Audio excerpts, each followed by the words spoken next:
We will never unite with Zuma, who wants to kill the EFF. We'll never unite with MK that exists to destroy the EFF. We are not friends to the enemies of the EFF. Whether Trump says the same thing about the two of us, we don't care. We must never be tempted to unite with the agents who want to destroy the EFF.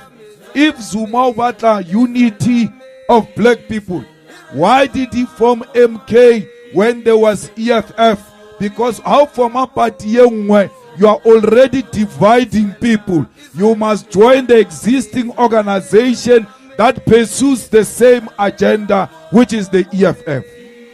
Don't worry about leaders of black political parties that say they do not want unity with MK.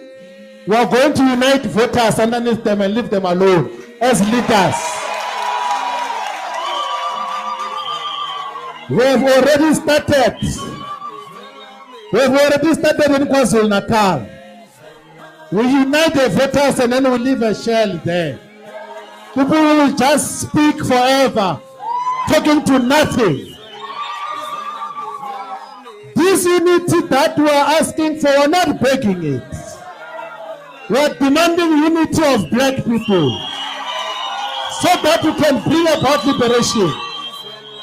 And if leaders don't want to unite, we're going to unite the voters. So therefore becomes the only fighting dependable vehicle in the hands of black people here in South Africa. Comrades, don't worry about leaders of black political parties that say they do not want unity with MK.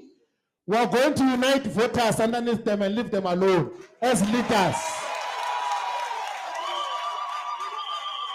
We have already started. In KwaZulu Natal. We unite the voters and then we leave a shell there. People will just speak forever, talking to nothing. This unity that we are asking for, we're not begging it. We are demanding unity of black people so that we can bring about liberation. And if leaders don't want to unite, we're going to unite the voters. Our people know what they want. Our people can see that these are charlatans. Thomas Sankara saw this long time ago. Amika Cabral saw this thing long time ago. Kwame Nkrumah saw it long time ago. That the enemies of progress are those who are going to fight against unity of progressive black forces. Those are enemies of progress. And then they find comfort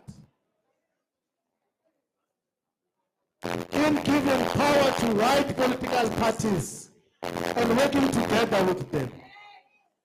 Comrades, you still will control what you do.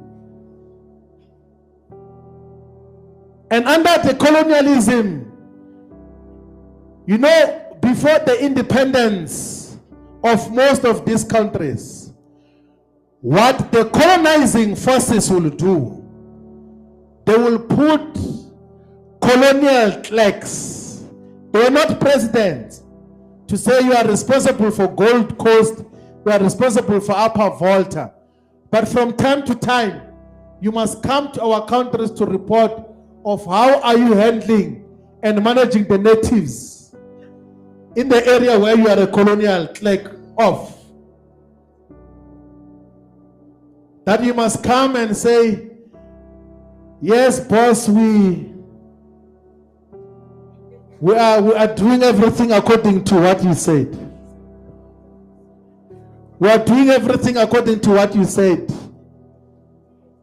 And they used to wear three-piece suits like colonial clerks to go and report that, no, we are managing your territory properly. is exactly what Cyril Ramaphosa and Ronald Lamola were doing in America. They are colonial flags. And comrades, we must be very concerned about what happened in that place in America.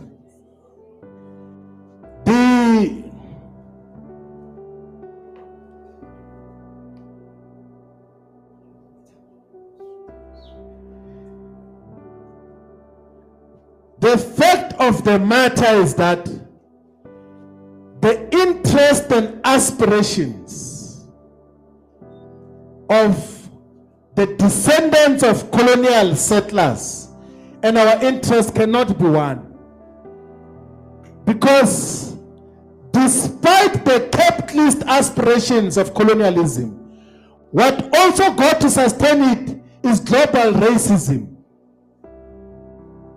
The deep-seated racist attitude and treatment of people of African ancestry is what defines global politics up to this day. Apartheid was declared crime against humanity. Defenseless kids were killed by apartheid government.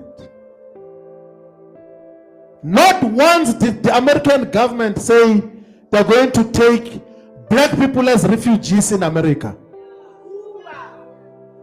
Not once.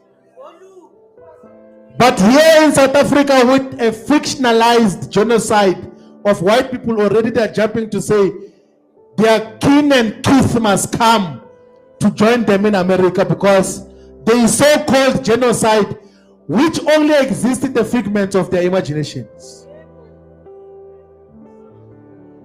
Now, what happened in that house, like you could have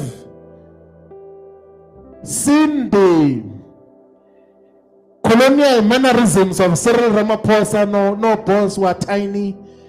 We appreciate you. We are nothing without you.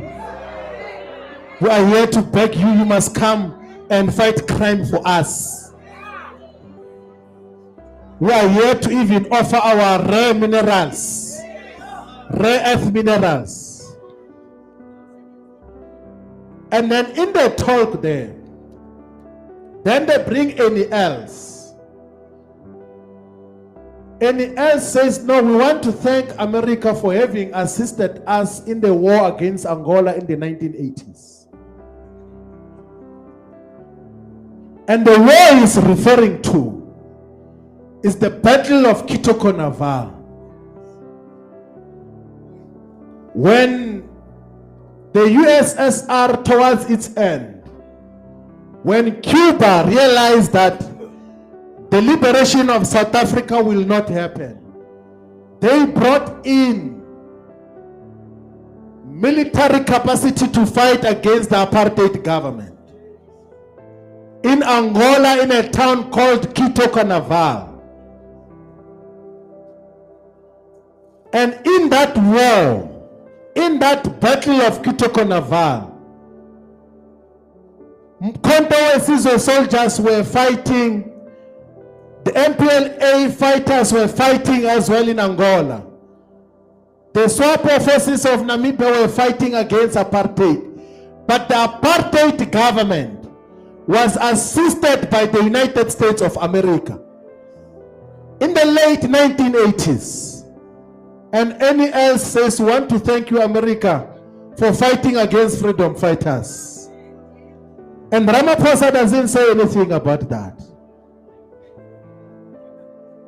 Ronald Lamola doesn't say anything about that.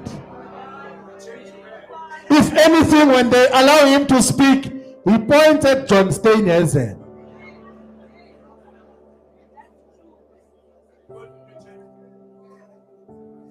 And the Battle of Kito is the battle that forced the apartheid regime into negotiation table, because the Cuban forces were militarily superior to apartheid. And in a negotiated settlement of that war, the agreement was that a country which was called Southwest Africa, Namibia, must be given independence and freedom. So Namibia is a product of the battle of Kito, which was assisted by the Cubans and the Russians, fought against by the Americans. But as the delegation of South Africa says, no, we want to thank you for wanting to suppress freedom in South Africa, in the African continent.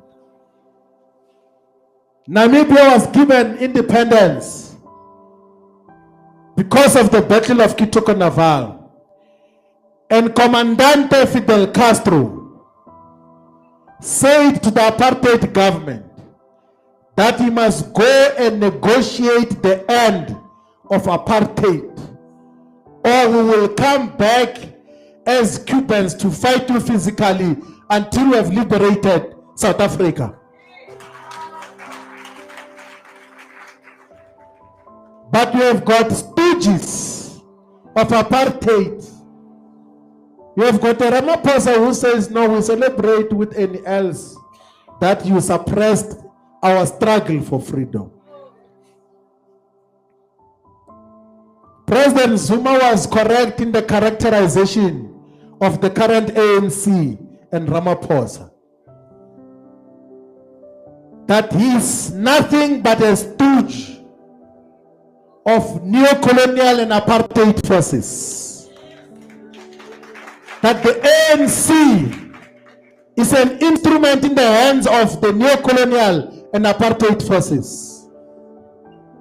He said, it doesn't matter whatever age I'm in, let's constitute ourselves as Umkhonto weSizwe to fight for our total freedom. Because the African National Congress has been fully captured. It was demonstrated with what they were doing there in America. Umkhonto weSizwe therefore becomes the only fighting dependable vehicle in the hands of black people here in South Africa. Comrades, don't worry about leaders of black political parties that say they do not want unity with MK. We are going to unite voters underneath them and leave them alone as leaders. We have already started. In KwaZulu-Natal.